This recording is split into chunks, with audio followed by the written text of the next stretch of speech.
y tiene que ver con algo que nos está pasando y probablemente los argentinos siempre nos sentimos en una especie de laboratorio porque vivimos de crisis en crisis, pero quizás hoy, más que nunca, nos está mirando el mundo como un verdadero laboratorio y parte de lo que nos toca a los periodistas, a veces nos toca informar, a veces nos toca opinar, a veces nos toca explicar, ¿no?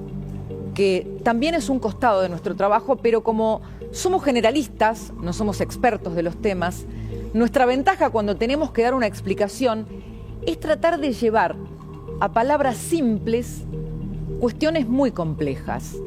Y si Argentina hoy es un experimento, a esta hora está en nuestro país alguien que es muy importante en este experimento que está mirando el mundo. Y yo hoy les quiero explicar por qué es importante la figura del profesor Jesús Huerta de Soto para entender el plan económico de Javier Milei. A ver, simplemente voy a empezar con un recordatorio para que vean ustedes lo gravitante que es.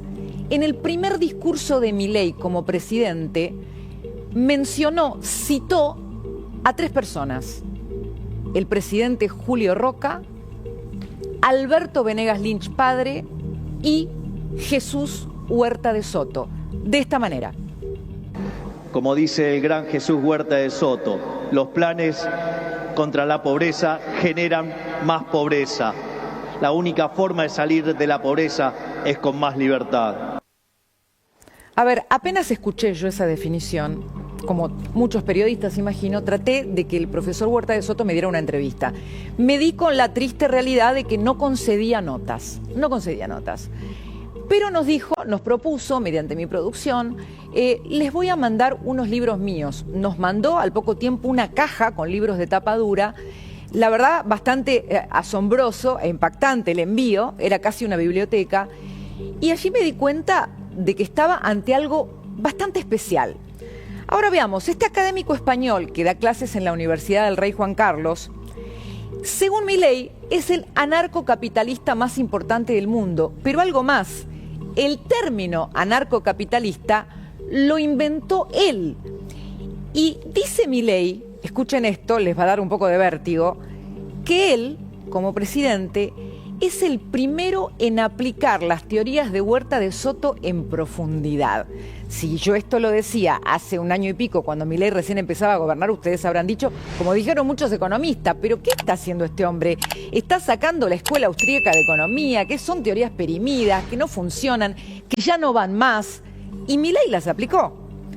Bueno, hoy Huerta de Soto dijo que Milei está protagonizando una revolución. Ustedes dirán, ¿pero qué revolución? ¿De qué se trata? Y la cuestión es que la respuesta es tan ortodoxa que yo le tengo que decir que la revolución que está protagonizando Milei es la revolución de la disciplina económica. Vaya si la sabemos, si quieren ponerle el nombre de ajuste, si quieren ponerle el nombre de motosierra. Pero lo que dice Milei es la disciplina como base para crecer. Ese es el desafío de Milei. Ese es el desafío ante el cual lo van a juzgar los argentinos. Pero les voy a poner en término muy didáctico, casi como si fuera un manual simple, cuáles son las ideas de este pensador de la economía que está implementando por primera vez a nivel profundo Javier Milei. ¿Qué dice Huerta de Soto? Cree que el estatismo es la causa de la crisis mundial. Cree que la creación de impuestos sin consenso es una forma de la tiranía. Está en contra de la creación de dinero por vías ficticias. Y ahora les va a sonar más cercano esto. Dice que la escasez de dinero es la vía para reducir la inflación, para resistir las crisis y para prevenir las crisis. Y plantea que el ahorro de una sociedad mediante la disciplina o el ajuste es lo que realmente la puede llevar a un crecimiento genuino, porque ahí van a existir las condiciones, luego de un tiempo en que se tenga disciplina en forma constante, las condiciones para que los empresarios inviertan y pueda haber una riqueza que beneficie a la sociedad. Ahora ustedes me van a decir, si esto lo planteábamos hace un año y pico, nos decían, ¿de qué estás hablando? Pero claro, hoy a Milei lo miran porque lo que empezó a hacer generó reducción en la inflación. Hoy dijo el presidente, el ajuste es popular porque la gente vio que genera que baje la inflación. Y atado a eso va también la reducción de la pobreza. Pero por supuesto, está lo que falta. Lo que falta es el crecimiento. Y para eso hace falta, por ejemplo, una reforma tributaria, una reforma laboral. Y esas son las cuestiones que están en el debe. Y mientras tanto, la salida del cepo como el inicio de un camino para empezar el crecimiento. A ver, yo esto que les estoy diciendo se lo pregunté hoy al presidente de la Nación. Se lo pregunté al presidente de la Nación, ¿tenés el audio de la radio o no? Se lo pregunté al presidente de la Nación en este sentido. Presidente, usted ya generó la situación de escasez de dinero, bajó la inflación. De la misma manera que bajó la inflación, vimos como primera consecuencia la reducción de la pobreza, al menos estadística, porque hay una parte estructural que la está sufriendo la sociedad. Hablamos todos los días de que no alcanzan las jubilaciones, de que cuesta todavía llegar a fin de mes, que aunque haya esas líneas positivas en el crecimiento económico en enero y febrero, la realidad es que la sociedad está viendo lo bueno, pero sigue haciendo el esfuerzo para saber si ese ordenamiento macro llega a lo micro.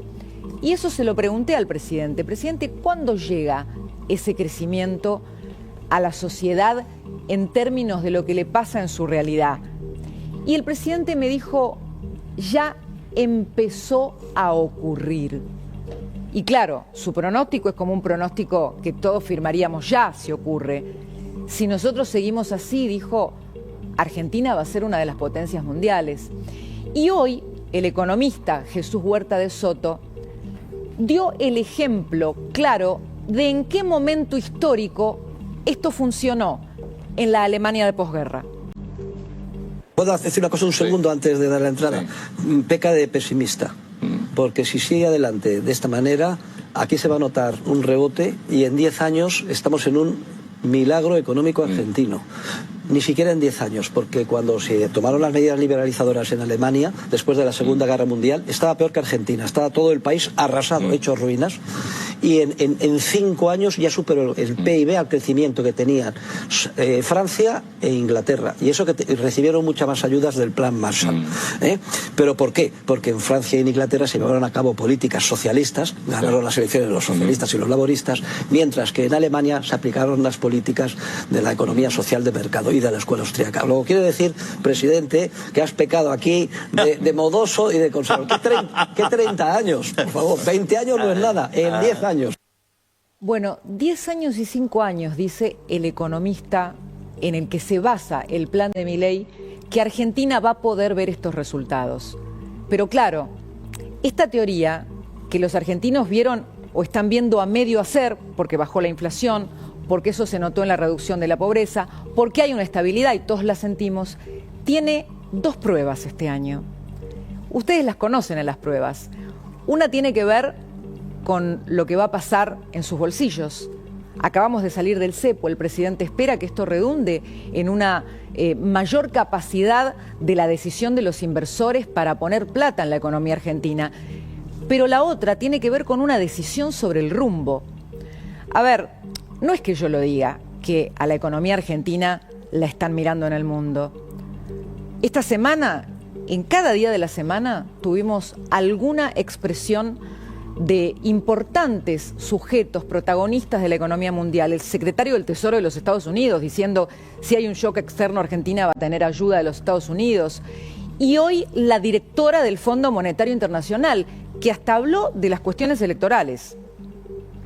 Argentina has demonstrated that this time it is different.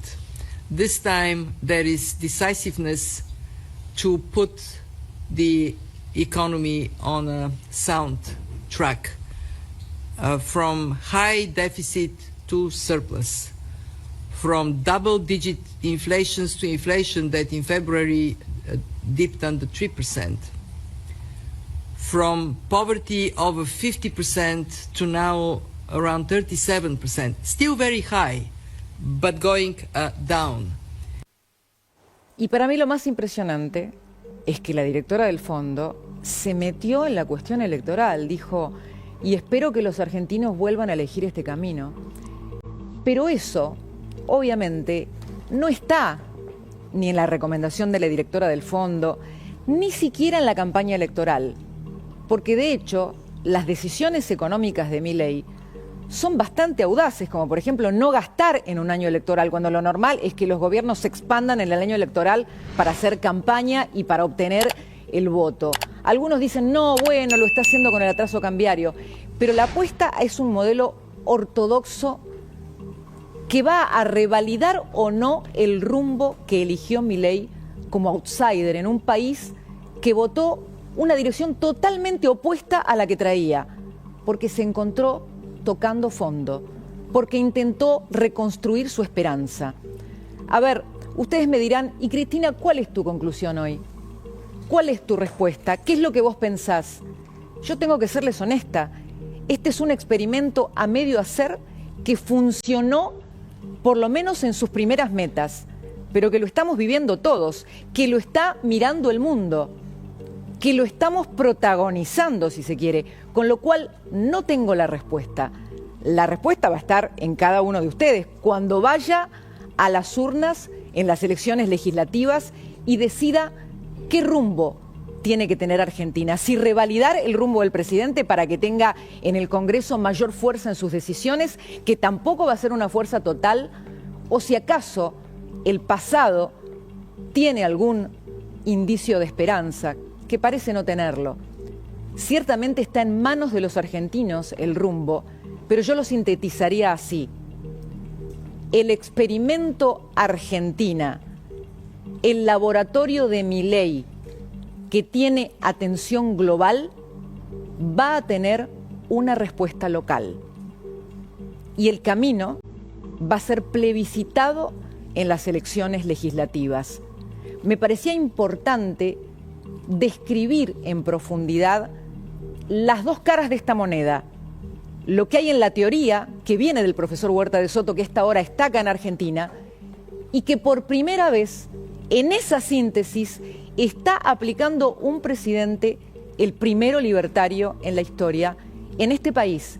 No es un país cualquiera, es un país de los pocos que en estos últimos 50 años, en vez de crecer, se degradó y llegó a la peor situación de su historia, después de haber sido una potencia mundial.